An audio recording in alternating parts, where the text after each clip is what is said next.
Joy and I met in 7th grade. We were good friends all through school, and we didn't start dating until after we graduated from high school. We dated for about 3 years and were married when we were 23. I was a teacher and we volunteered doing youth group at church. Kids just were always a big part of our life, and we always thought we'd have a big family. Certainly there were some roadblocks that we were gonna face because of my medical history. I'd had Hodgkin's disease once I graduated from high school, had radiation treatments. Then 2 years later, I had cancer again and had chemotherapy treatments, and because of that, we knew that we were gonna have a difficult time having biological children. Over 6.5 years, we tried to have kids together, and it didn't work. And then we started thinking about adoption.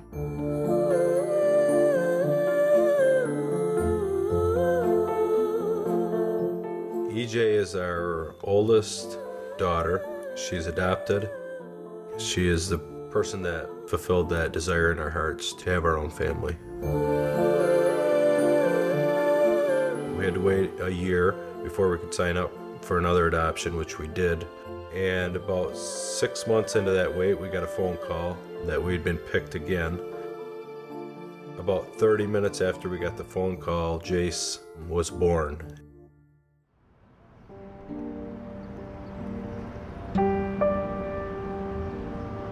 I was living the typical college lifestyle, and I lived every day, to the fullest, and I never put in perspective of anything negative affecting that. I didn't want to admit it to myself because something like this couldn't happen to me. I just couldn't believe it for myself. I felt like I knew I was pregnant, but I denied it so much that I made myself believe that, no, I'm not. With the denial, I almost feel like it helped me completely weed out the option of an abortion. Then my other 2 options were adoption and, keeping and raising the baby. When I was putting that in perspective, I have grown up in the lifestyle where I've had a great family life. My parents have been together for 30-some years, and I've always envisioned that for myself when I have children, that I want to be with someone for the rest of my life, and I don't want to be having to switch that baby from this house to this house to that house, depending on if I'm not with this person for the rest of my life.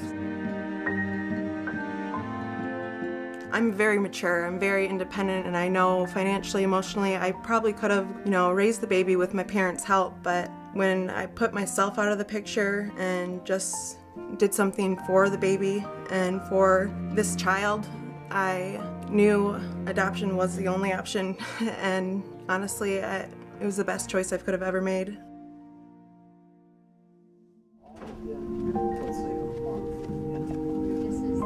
The hospital was by far one of the most emotionally draining experiences I've ever had. I looked at the baby that was inside me when I was pregnant as an object and not as like my baby. And so when he was born, not only grow an instant attachment to this child, but you realize that this is a person, this is, part of who you are.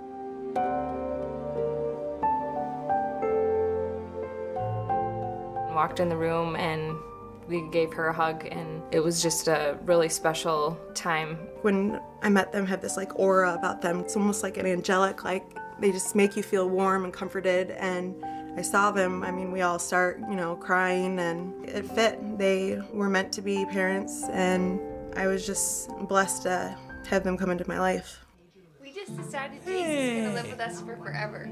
Oh, Jace, what do you think about that, buddy? Are you gonna live with Mommy and Daddy forever? Yeah. We always say, besides Jesus Christ dying on the cross for us, our birth moms have given us something that we could never have, and it's just a gift. Hi, Jace. How's our little buddy doing? She will always be respected, that Jace will know that she loved him and she did this for him. I don't want people to look down on me and thinking I'm not a strong person for not being able to raise a baby and not being able to, give him the best life he could have. And that does affect me. when I pull myself out of the picture and I have to stop worrying about what people are gonna think of me. And if they're gonna look down on me or judge me, I feel like when I try to be selfless, I just completely focus on the baby, and knowing that he's going to have the best life possible wipes away all the other judgments.